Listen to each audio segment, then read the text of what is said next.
If you're a pop culture junkie who loves TV, film, music, comedy, and other really important stuff, then you've come to the right place.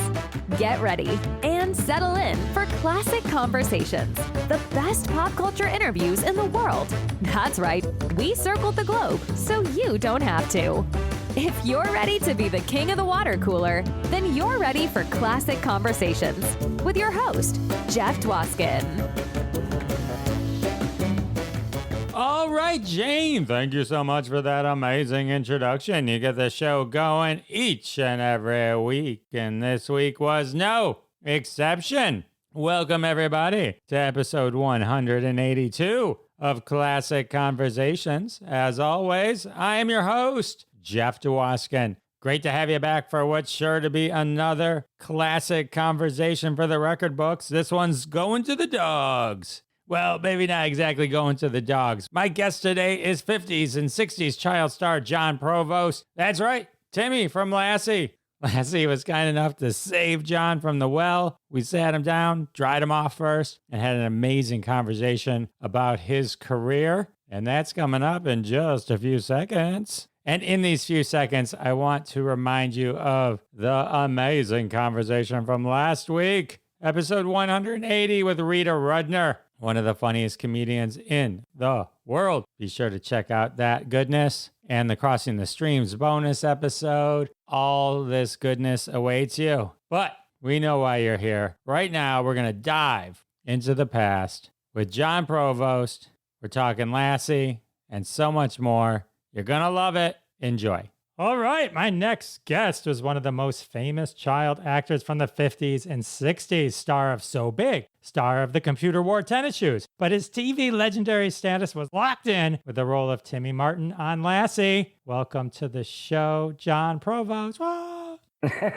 Hey, Jeff. Hi. Hey, listeners. All right. Thank you for having me. Oh my God, I'm so happy to have you. Let me mention your book, Timmy's in the Well, the Jon Provost story that you wrote with your wife, Laurie Jacobson. Thank you. Amazing book. You know what is crazy about that, Jeff? I'm dyslexic, and so I have the stories, but as far as writing stuff down, forget it. It's a real pain. But when Laurie and I, when we finished the book, I found out stuff that I didn't even know about myself. So yeah, it was pretty amazing. That is probably one of the side effects of having a historian as a wife. Yeah, I know. She just kept digging and digging and digging, and things started coming back to the memory. So it was great. No need to hide the passwords from Laurie. She's gonna find.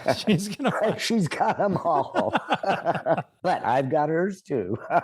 We're equal. When I read books like this, there's always something that kind of blows my mind. And as I kind of research, apparently other people knew this, but Timmy never actually fell in a well. And the whole joke of after the show, I mean, just forever, right, is I think people know this who maybe don't even know it came from Lassie, right? If someone goes, you don't hear something, you go, what? Timmy fell in the well? Exactly. And, we do not know where that came from. Yes, Timmy never did fall in a well. He fell, I fell in abandoned mine shafts, off cliffs, into, you name it, quicksand. Hello? Really? I don't think there is such a thing, but one time I was in quicksand. When we were researching the book, I did 259 half-hour episodes. So, some of them blend together. And when we were filming, we could be working on 3 different scripts in the same day. So it was, everything was convoluted. It was kind of crazy. So we went through every episode. Thank God my mother saved stuff, and she saved every script that I had. The first page of every script was a synopsis that half hour was about. Never fell in a well. We did find one episode with that reference. What happened, there was a couple bad guys, and they fell into an old abandoned well, or one of them did. And of course, Lassie and Timmy saved them. But no, it never did happen, and we don't have a clue. But it, like you said,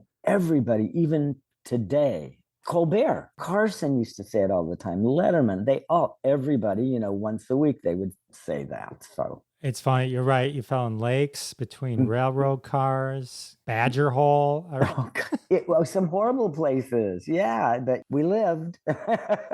We survived. I'm surprised parents were watching the show and were like, we can't have kids. We cannot have kids. It is so dangerous to have kids. The whole thing about that series, every episode, Timmy got in trouble or he got stuck in something. But the point was he learned from his mistakes. He never talked back to his parents, and everything always turned out okay at the end of the episode. So yeah, everybody was happy. People always come up and they say, oh, my parents wouldn't let me watch the show because I always cried. And I said, yeah, but it was a good cry for you. You learned something from it. You see, Timmy? So I did find, though, looking that Lassie did fall in a well herself in season 17, which would have been after you left the show. But there was a two-parter called For the Love of Lassie, where Lassie was trapped in a well. So I missed that one. Sorry. Well, I figured for your research, it probably yeah, there you go. Okay. Yeah. So that. All right. So yeah, I just thought that was hilarious. But it's so cool, like to have that. It's just being part of the kind of just the lexicon of just American culture. It's like so many things. It's like when you watch. I remember watching stuff, and I made my wife sit down and watch The Godfather once. I go, you have to watch The Godfather because if you don't watch The Godfather, you miss half the references. Everything references The Godfather. So it's like there's just certain things that you have to know that are so ingrained in pop culture. Exactly. Timmy in the Well. Oh, for sure. For sure. Do you sell Timmy in the Well shirts? You should. I think. So you mentioned you had dyslexia, and that was an interesting part of the book. And one of the parts that made me chuckle was that your mom would read you the parts, and then you just had you were amazing at just memorizing. Yeah, I never had, the way I got in the business was not because my parents were in the business, nobody in the family was. It was just because mom wanted an actress's, Jane Wyman, her autograph. My first job, I was not quite 3 years old, so I grew up on a soundstage. So I picked all that stuff up. But then when it came time, like you said, to read and learn the lines, I was having issues. So my mom would read me the lines the night before. And on Lassie, we shot an average 10 to 12 pages a day. I would memorize those lines, and I think she would just say them. We would do it maybe a couple or three times max. And then the next day, of course, we would just rehearse it before we did the scene. We didn't have a table read and stuff, like a lot of series do. We just did it as we went along. And so it worked. And then, when I got old enough to read and, was going to school and learning, I could read. I mean, I can read and I can write. It's just, certain, especially with writing, I transpose things. But if I'm looking at something, and especially numbers, I'll transpose those. But you get over it. But my memory when I was younger sure came in helpful. The part that made me laugh wasn't the dyslexia part, but the part about... That's okay. No, I just got to finish that. So otherwise this will sound really bad in replay. No, it was the part where it talked about the dialogue coach taking over from your mom because you started picking up your mom's accent. Yeah. Well, my parents were from the South, and we would always go every summer. We would go visit grandma, and we needed to go to Alabama. We'd go to Arkansas. And we'd come home, with, hey, how y'all doing?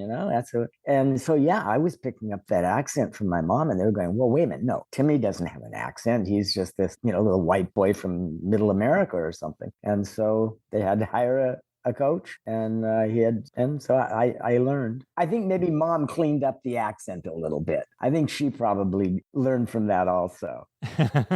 So your mom is fascinated with autographs. You can see from behind me. So right. I have that in common with your mom. And so, well, thank goodness then that they didn't have Comic-Cons back then, right? Because then your mom would have just gone to a Comic-Con and you wouldn't be Timmy from Lassie. There you go. She would have left me at home. And yes, I am an extremely big believer in being in the right place at the right time. Your mom had a plan. The plan was to get that autograph by using you to audition, but boom. There you go. Good job. There you go. She did. And she didn't have a clue. There were over on that first audition. They called them a cattle call. There were over 200 little boys and actually some little girls whose moms had cut their hair. And most of them, they would go into a room and they'd come out and they'd say, okay, you can go home now. But I'd go in the room and I'd come back out. They'd say, no, Jon, you stay here. And then towards the end of the day, a woman comes up to my mother and says, hey, I think your son's going to get this job. They need to know who your agent is. And mom was so ignorant of the business. She said, well, no, we live in Pasadena and we own a home, so we don't need an agent.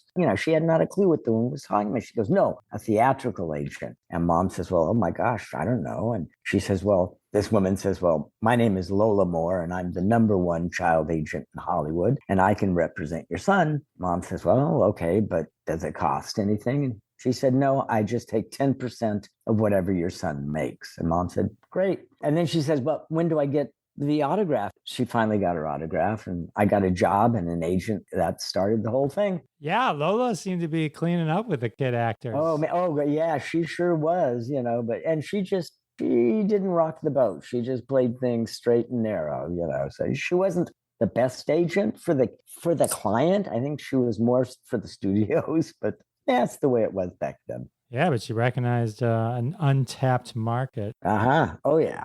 All right, So Big was the movie with Jane Wyman. Yes. You actually were in that movie with Tommy Reddick, who was Jeff on Lassie, that transitioned to you when he gave you Lassie on the show. Not to get ahead, but spoiler. Thanks for the dog, Jeff. That's right. I was hoping you would say that. Come on, Jeff. Jeffs are so underrepresented on TV, Yeah. No one's named Jeff anymore. It was like when I grew up, everyone was Jeff, and now just no Jeffs. Never thought of that. Wow. Okay. I know, right? Well, that is such a crazy coincidence that Tommy, because we both played the same character, he just played the character older. And there was a dog in the movie in So Big, not a collie. I don't even remember it. Well, I don't remember the movie. I was too young. But Rudd Weatherwax, the Weatherwax had the dog. And he was Lassie's owner and trainer. So, that's really a crazy coincidence that, those two people. And then 5-6 years later, I'm working with them again on the series. That was pretty strange. I know. It's weird how the world works. The universe kind of puts you all together. So Rudd Weatherwax, his family still kind of maintained the training of every generation of Lassie, right? Oh, yeah. No, the Weatherwaxes were the owners, trainers, and breeders of every Lassie since the original movie, Lassie Come Home, which was 1940-something, up until actually now, his son, Bob Jr., his family now has like the 10th, 12th generation Lassie. But, it's just family dog now, not in the business. But the Weatherwaxes they also trained Toto, the Wizard of Oz, Old Yeller, the dog in the movie, Old Yeller, who was actually a pound, a rescue dog. Back then they called them a pound instead of rescues, but didn't have humane societies then. So Sure. But yeah, no, Rudd was great. And I loved Rudd. He was a tough guy, but he had a heart of gold. And I never knew either one of my grandfathers. They had all passed. So he was kind of my surrogate grandfather. And I grew up, with him on the set for 7 years and from 7 to 14 and with 3 different Lassies. And then my favorite Lassie that I worked with for 5 years. So it was real family-like. Yeah, it's amazing watching Lassie. Well, just how trained they were. It was just like the dogs. Oh no, Jeff, the dogs were insane. They weren't like we worked on when I did that show. We worked with every kind of animal you can imagine. Seriously, you name it, we worked with it, and lots of other dogs. And I saw how other trainers dealt with their animals or their dog. It didn't matter. It was just how he loved his animals and he loved his dogs. He trained with respect and with praise and reward and that kind of thing instead of being cruel to your animal. So I learned a lot from him. Yeah, he was really a great guy. It's great that you have so many amazing memories, and so many special people that we were really a close-knit little family. Hey, I worked 5 days a week, 10 hours a day, 9 months out of the year on that show. So, and it was always, I'd go to work, it'd be 1 kid, 3 dogs, and about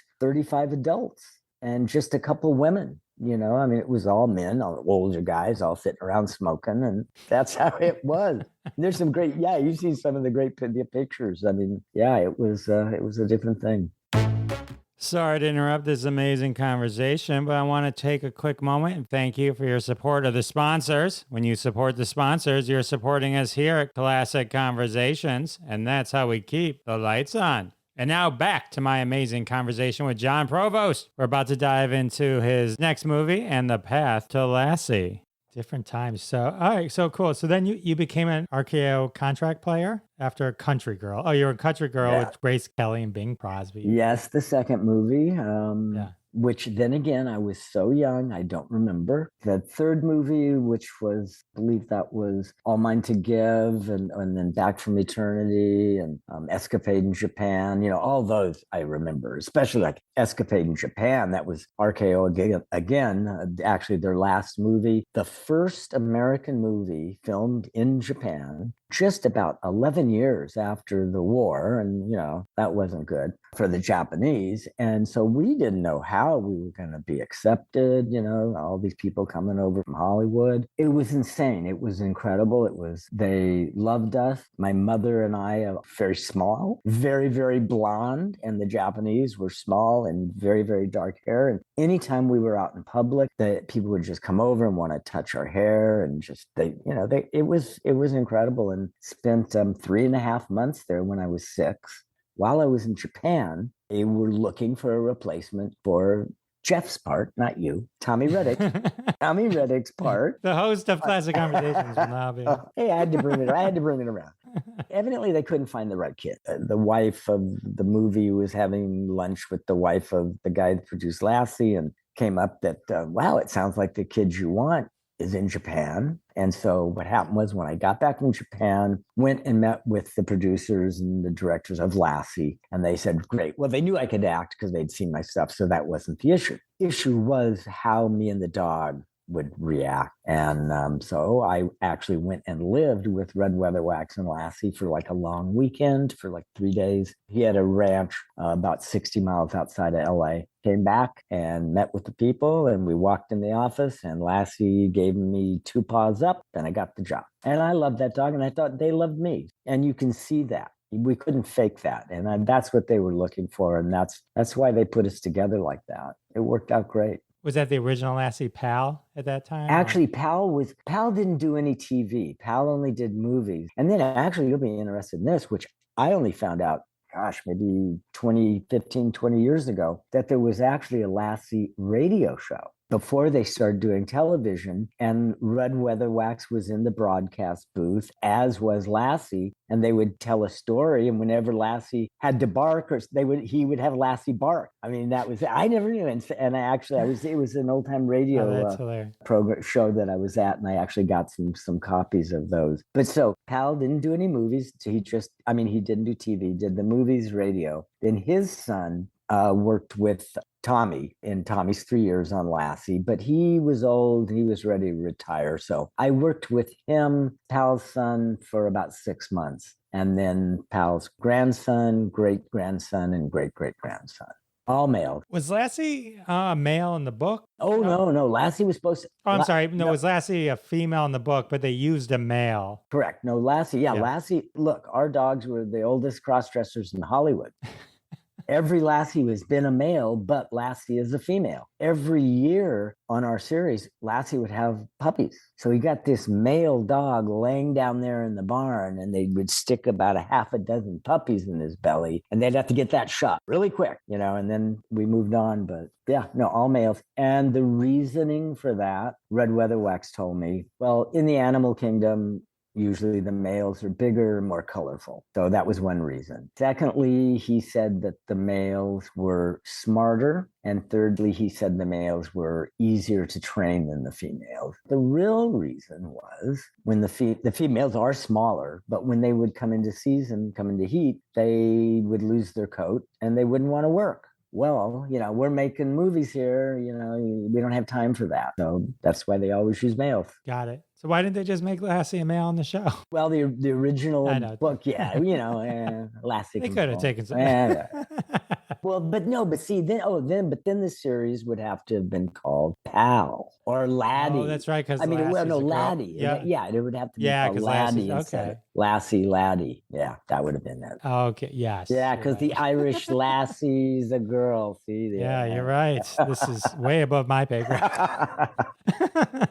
Okay, that's funny. All right, so Jeff Miller on the show, that's Jeff's character, Tommy Reddick, is experiencing something that you'll experience later, which is he's growing out of the role. Yeah. But the whole world's in love with the Millers and Lassie, right? Mhm. So now they introduce you. So here comes Timmy. Yeah, and a lot of people, he's too young, whatever. But it's true. It's like people had been watching Tommy for 3 years and they'd accepted him and were identifying with him and wanted him to continue. But they didn't, the public, they didn't realize that he didn't want to do the show anymore. The public never are told really why things change in a series. And I think when they started with Tommy, he was too old. And so he really did outgrow that part. He had to move on even as a character. He had to move on. He couldn't just be the kid there on the farm. He had to go do something. Right. He would need to go to college or something. Something. Right? Yeah. And so that's what happened to him. They said, and then, well, like you said, they found me. Right. So that was, so now we're in the spring of 1957, roughly. An orphan boy named Timmy joins the Miller household. So there was a whole transition period, which I found it was really interesting how they did it. Yeah, no, we worked together for a half a season. And back then, we did today, a new series, they'll do 10, 12 episodes maybe, or 5, depending on what it is. We did between 34 and 36 episodes, 37 a year, half-hour episodes. So it was a lot. So yeah, we worked together for half a season for, maybe half a dozen, 15 shows, maybe a little more. Then they passed the torch but they sped it up, right? Because Jeff's grandpa, George Cleveland, passed away. Yeah, he did. He passed away during filming. But it was interesting in your book because to put everything in perspective, right? This is TV is very new at this time. So to deal with a death like this was a big deal. They had to handle it a certain way, but they had to confront it as well. Right. What happened to Gramps? There he is one Sunday, and now the next Sunday he's gone. Got to deal with it somehow. So they sell the house to the Martins, Paul and Ruth Martin. Correct. Version 1. Yeah. Yes. Big John and Chloris Leachman. I did not realize this. So I was reading your book. I'm like, Chloris Leachman. That's right. How did this escape me? Well, it didn't. They didn't show those episodes for years and years and years. They just kept them in the can because they figured it was going to confuse people. If you think of Ruth Martin, there's only one name that comes into mind, and that's June Lockhart. Period. Chloris, I don't remember personally the politics that went on there, but the story, well, for one thing, if you take the demeanor of June Lockhart and the kind of character she plays and the kind of characters that Chloris Leachman plays, she can be way out there. June is a lot more settled. Chloris, she did not realize that she was going to be stuck on this farm baking cookies and being this, nice little farm lady for 6 or 7 years. So after about a half a season, she wanted out and they graciously let her get out of her contract. But as you mentioned, Jon Shepard, who played Paul, the father, they had to let him go too. And he didn't want to go. So he got the bad end of the stick on that deal. So anyway, then then they hired June Lockhart and Hugh Riley as the parents. So one Sunday it was Chloris and Jon. The next Sunday it was June and Hugh. And guess how many letters the studio got? 0. None, because the public, they were just involved with this little kid and the dog. They didn't even realize it was 2 different parents. It was crazy. But they didn't show those reruns for years and years with Chloris. Well, the funny part about them getting no letters was when they had to make a transition of Lassies around this time as well. And there was like a little difference in the noses or something. Oh, yeah. In the coloring. Yeah. Everyone noticed that. Of course. Well, you got it. That was the point. People Yeah. focused on the kid and the dog. And that was, when we switched from, quote, the old man, which was the dog that worked with Tommy, to Spook, which was his son. And he didn't work out really well. And then so baby Spook's son, he took over, and that was the one that I worked with for 5 years, and I loved that dog and he loved me. But if I told him to do something, he'd look at me like, you're not my trainer. We're friends, We'll hang out, but I'll play with you, but I'm not going to work for you. But it had to be that way, so they didn't want him being distracted or whatever. But I would sometimes, because like I mentioned earlier, Rudd had this ranch outside of LA, out in the Saugus area, which back then it was where people filmed. There was nothing out there. And now it's, concrete and condos and Magic Mountain. But I'd go out there because Rudd had like 60 acres. He had a pond, and I'd go fishing and play with the dogs. So I'd leave work Friday after work, jump in the station wagon with Rudd and a couple dogs, drive out to his ranch, spend the weekend out there, and then Monday come back and go to work. It was kind of a double-edged thing, because for me, it was great to get out of the city and just have fun, but it was a super bonding thing for me and the dog. So I can see how the suits, the people that ran the show said, oh yes, let them spend as much time together as they can, because that's just going to strengthen that bond, which we had. And that's what you couldn't fake. And that's, I could read that dog's mind and he could read mine. He was great. Sometimes I get lost talking about undeniable chemistry. He was a great dog. No, I get it. It was such an important, special part of your life. I get it. But here's another thing too, Jeff. I could never take him home. I could only go home. That dog was insured for $1 million way back then. So that was a big deal. Yeah, you don't want to mess that up. Yeah. No. So how old are you at this point? You're like 6? Well, no, I started the show when I was 7. 7. So, okay.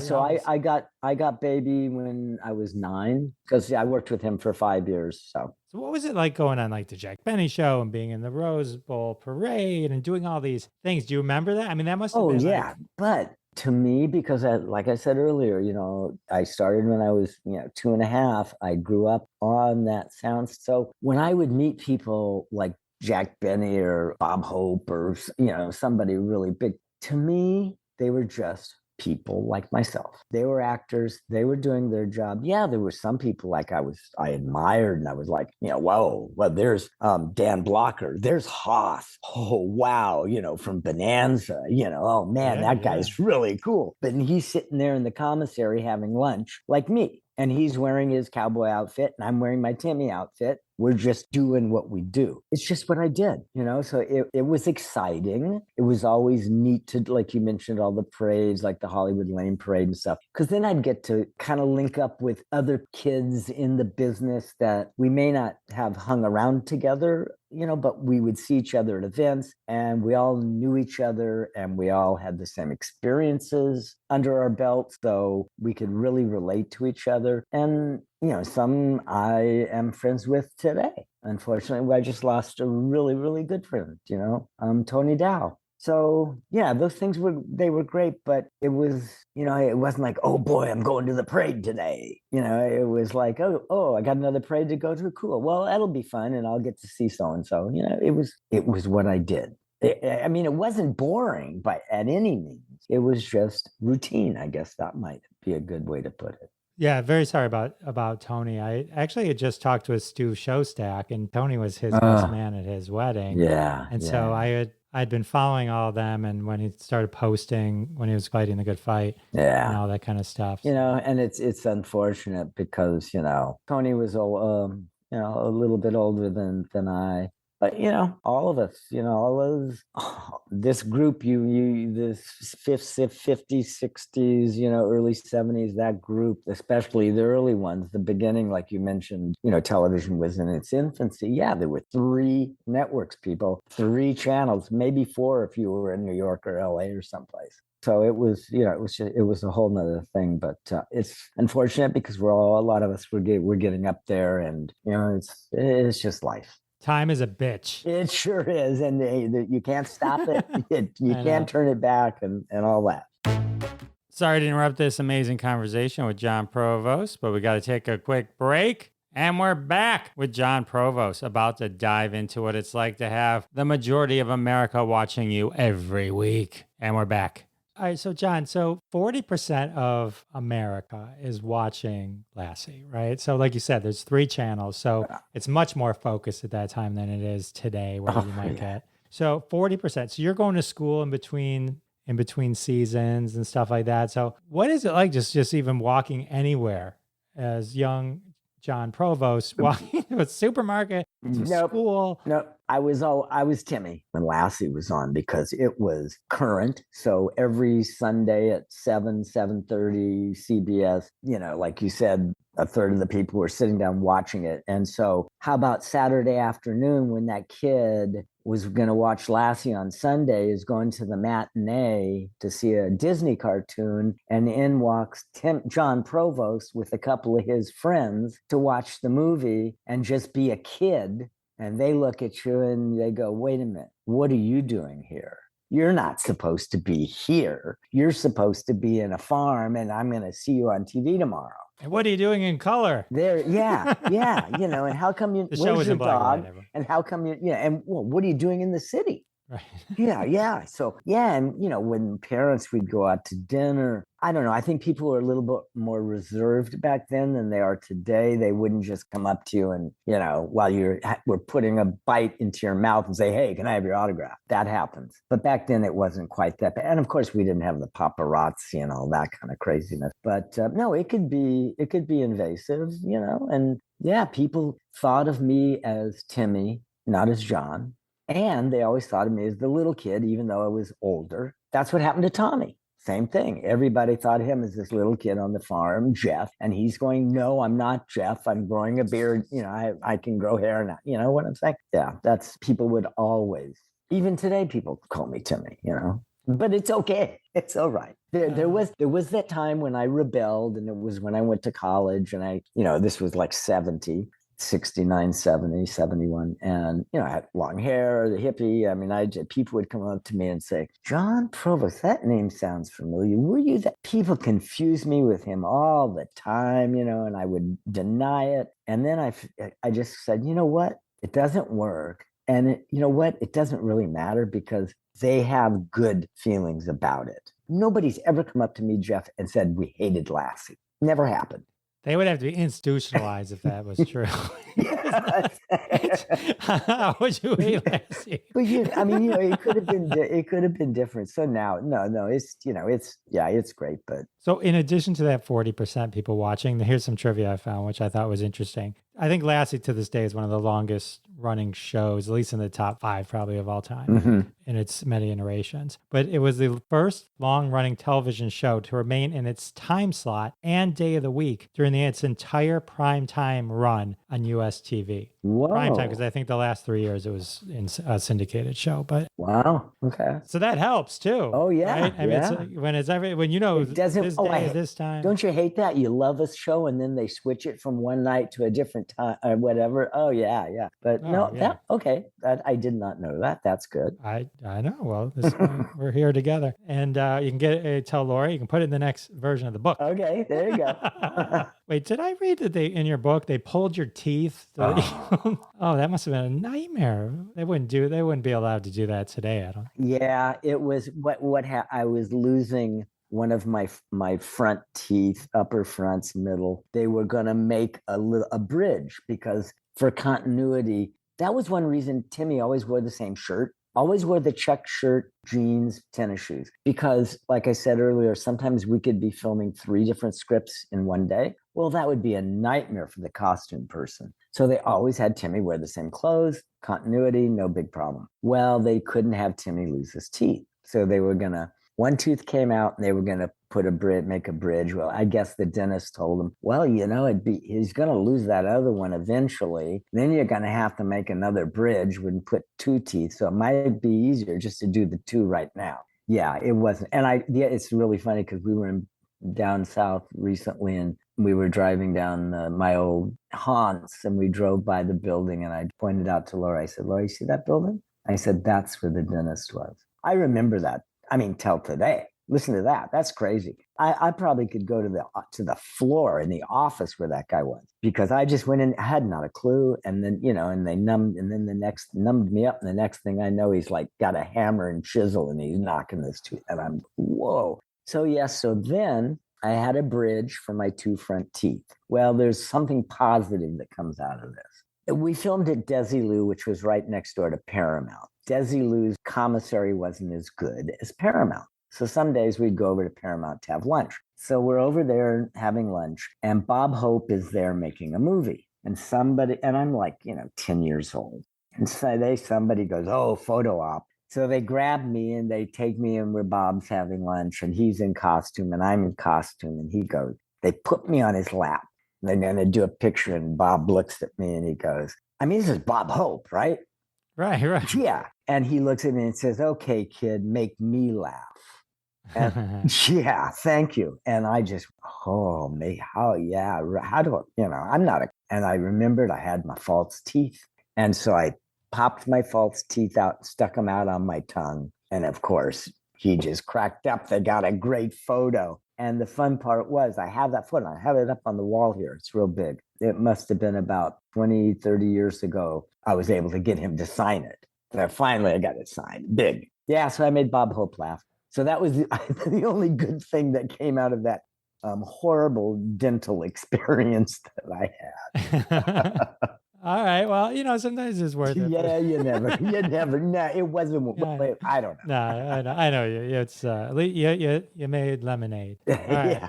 So I don't know where we are in the timeline exactly, but you won the New York Film Critic Top Child Actor Award in 1958. So that must have felt good. And then you were at the opening of Tomorrowland at Disneyland. I love all things Disney, so that was exciting. You've done all these such cool things. You're on Captain Kangaroo. Oh, yeah, Mr. Green Jeans.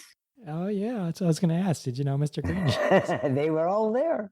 That's so cool. And then what was it like to be part of the Timmy Martin, Jon Provost fan club at this time? Like, fan clubs were a big thing, weren't they? Didn't you?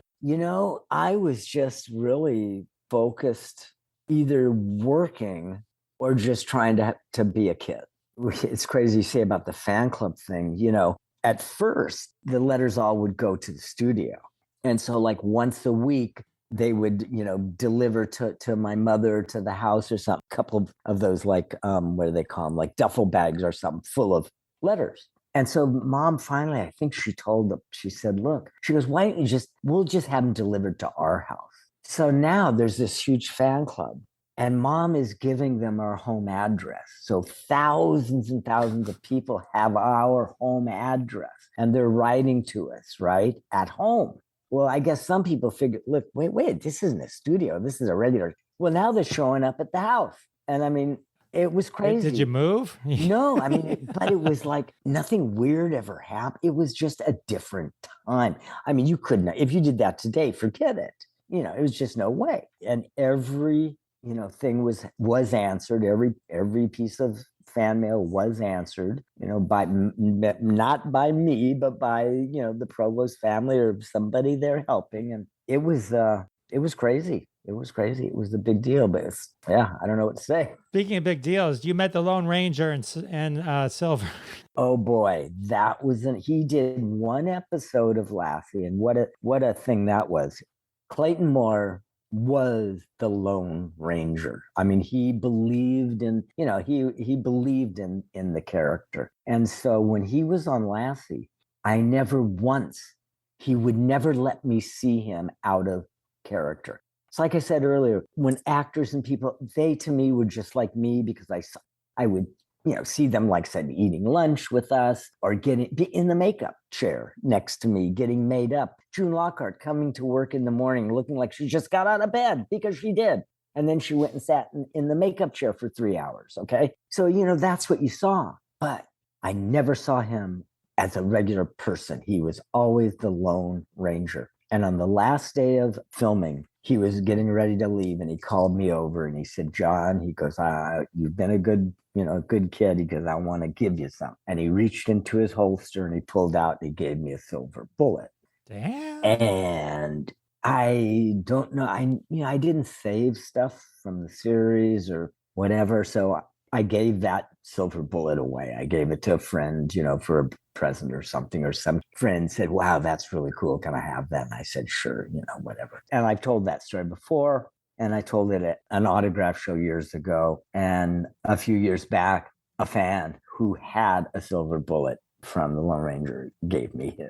So the full circle came around. But you mentioned the opening at Tomorrowland at Disneyland, and then we mentioned the Lone Ranger. Well, there's a tie-in there, and the tie-in is Jack Rather, who owned the Lassie series. He also owned the Lone Ranger and Sergeant Preston of the Yukon. But other things that he owned was the Disneyland Hotel. So he was, he and Walt were kind of builders and guys together. And so when something went on, everybody was included. And so that's one reason that Lassie and I were there.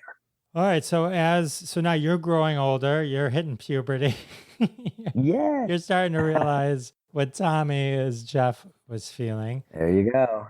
Tommy's 3 seasons are now in syndication as Jeff's Collie. Correct. Frankly, I think is a better name for the show. But well, there's a reason. I mean, personally, no, I'm just kidding. Yeah. But I'm just kidding. And so, talk to me. I know this was a decision you made, which I think was great that your parents kind of put this in your hands and let you do what was right for you. Versus, how did you did you weigh pros and cons? Or did you just have this innate feeling that time for me to go? See, I had the 7-year contract. So I thought 7 years, I'm 14, it's going to be over. Well, all of a sudden, my parents said, look, there was a 3-year option to make 10 years. And they said, but the good thing is the option is ours. So you can, if you want to say no, you can, or go on for 3 more years.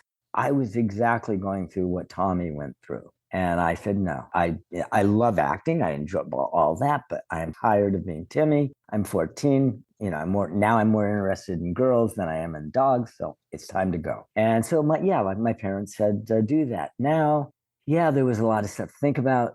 Like I said, Jack Rather. Well, for one thing, I didn't have much time in summer when we were on hiatus because we were promoting the show and stuff. So I wanted more time. So they agreed to, well, okay, we'll give you 3 weeks off for yourself. Do whatever you want to do. Okay. We're going to give you more money. And then here was the kicker. Jack Rather, owner of the show, also at that time owned the Balboa Bay Club and Chris Craft boats.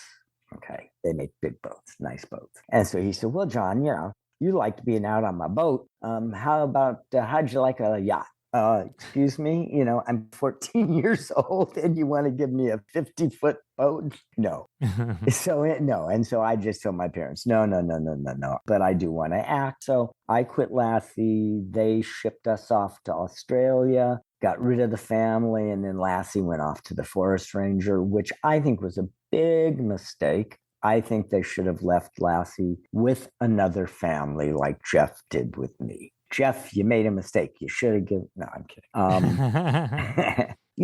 And we had, there were kids that lived down the lane. We had a little girl that lived down the lane. I could have given Lassie to the girl. I could have given whatever, but a girl would have been great because then that would have mixed it up a bit. Hello, because the point is, Lassie. But girls are smarter than boys. She probably wouldn't have fallen into the well or gotten caught in quicksand. Oh well. So maybe.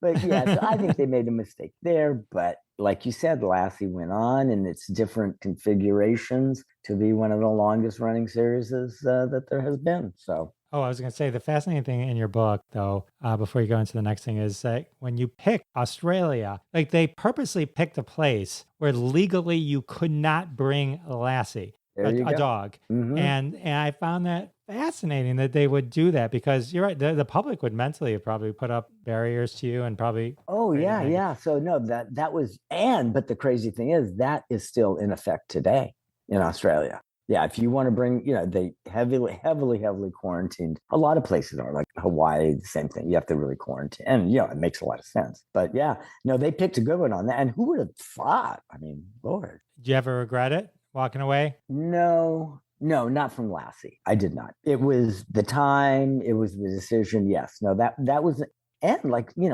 after Lassie, the first movie I did was This Property is Condemned. Robert Redford, Natalie Wood, Charlie Bronson, Mary Badham, from To Kill a Mockingbird. Written by Francis Ford Coppola. Not quite. And Tennessee Williams, but no, and so and then after that, another movie that nobody ever heard of, and then Computer Wore Tennis Shoes, Kurt Russell. Now here was another big tipping point. I just finished a movie in the Philippines.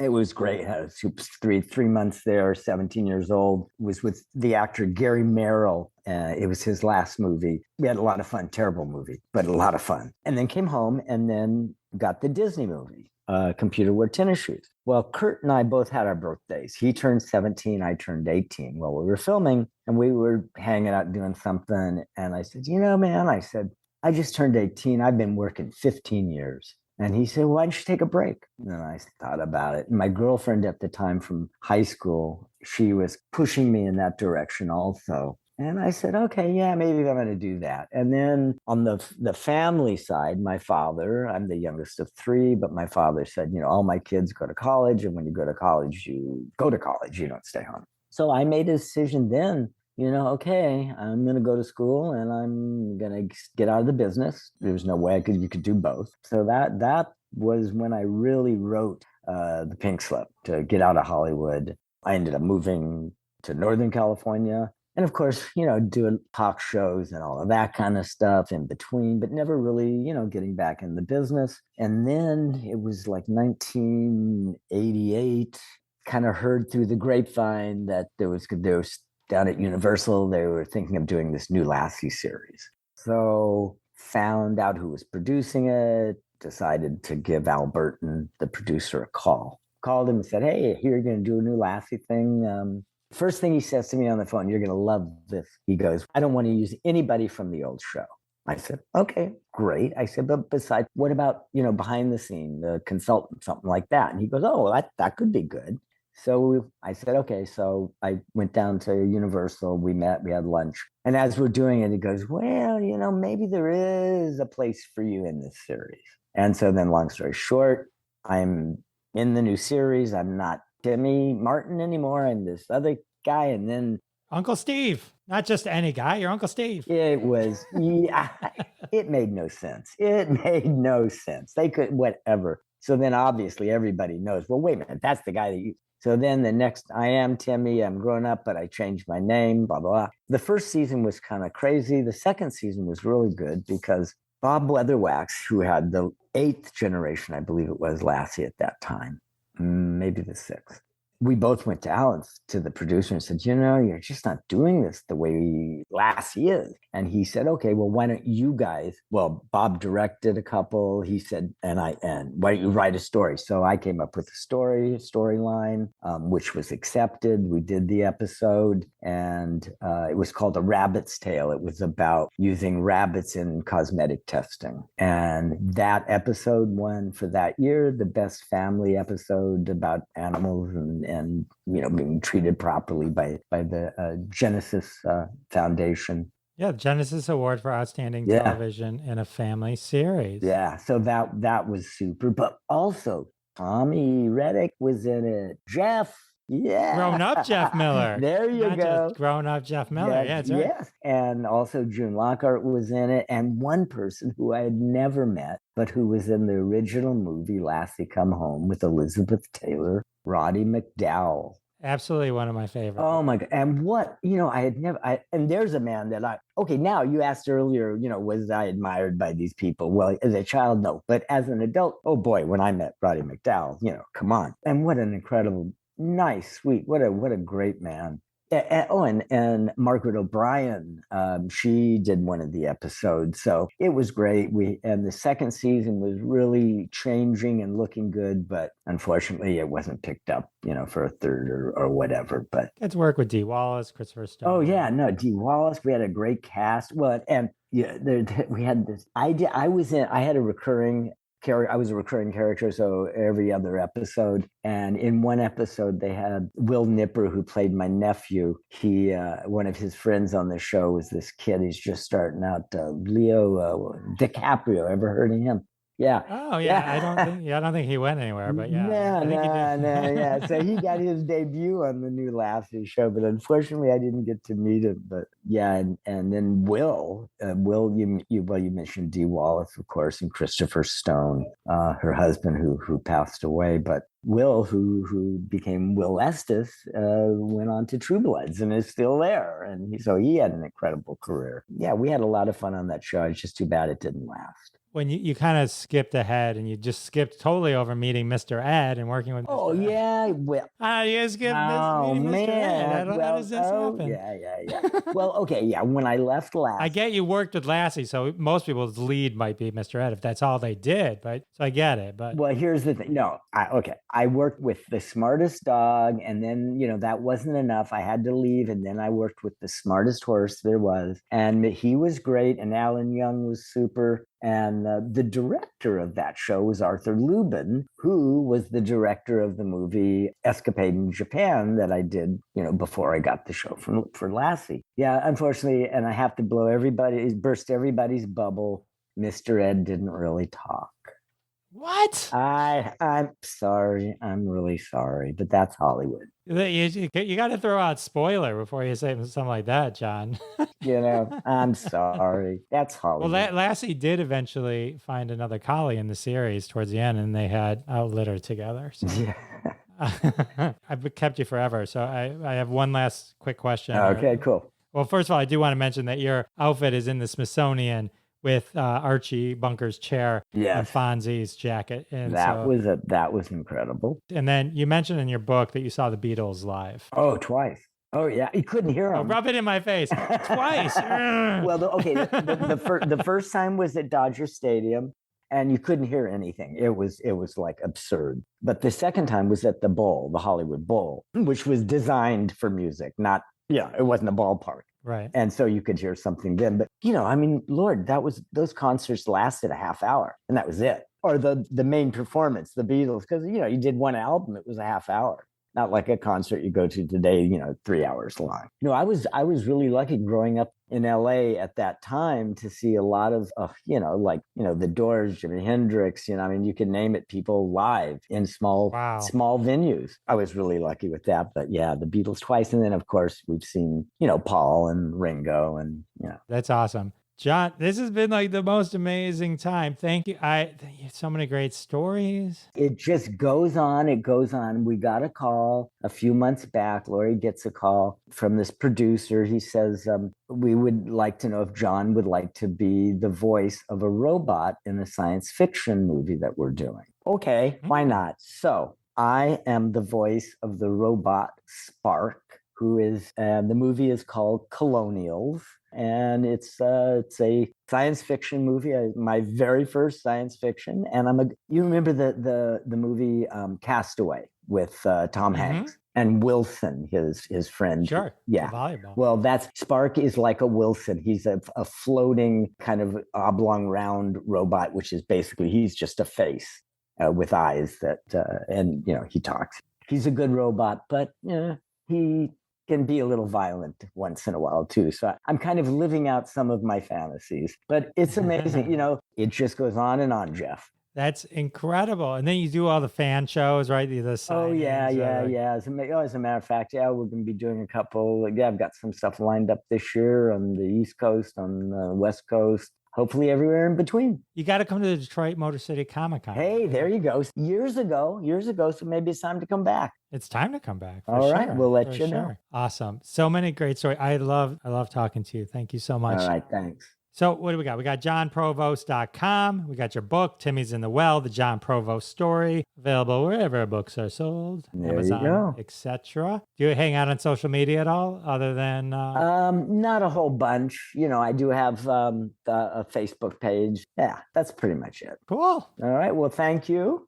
All right. How amazing was Jon Provost? Definitely check out his book. It's a really great book. So many more stories that we didn't even dive into. If you're into the history of TV, do not miss his book. It's amazing. And definitely check him out online and hang out with him on Facebook, all that stuff. Well, with the interview over, it can only mean one thing. That's right, it's time for another trending hashtag from the family of hashtags at hashtag Roundup. Download the free, always free hashtag Roundup app from the Google Play Store or iTunes App Store. Tweet along with us, and one day one of your tweets may show up on a future episode of Classic Conversations. Fame and fortune await you.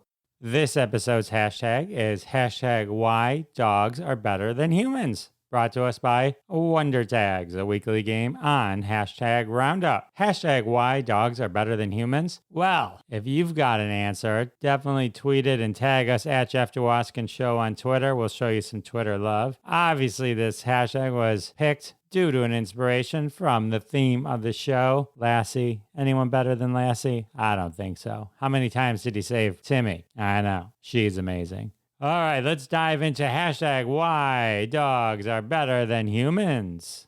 Dogs inevitably find the clues and the villains even when they're not looking. Ruh-roh. When dogs eat documents, they don't even try to hide it. Shouldn't have left your homework sitting around. Dogs don't judge us for taking naps. Don't we all need someone around who just doesn't judge us? These are hashtag Why Dogs Are Better Than Humans tweets. Dogs aren't put in jail for pooping on the lawn. Well, they should be. Get off my lawn.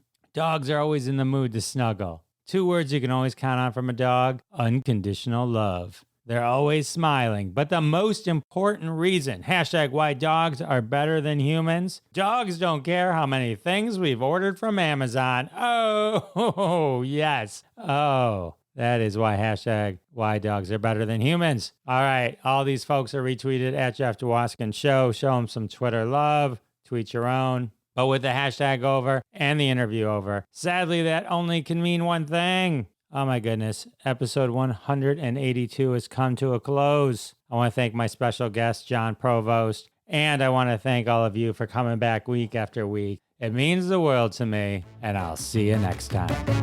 Thanks so much for listening to this episode of Classic Conversations. If you like what you heard, don't be shy and give us a follow on your favorite podcast app. Also, why not go ahead and tell all your friends about the show? You strike us as the kind of person that people listen to. Thanks in advance for spreading the word, and we'll catch you next time on Classic Conversations.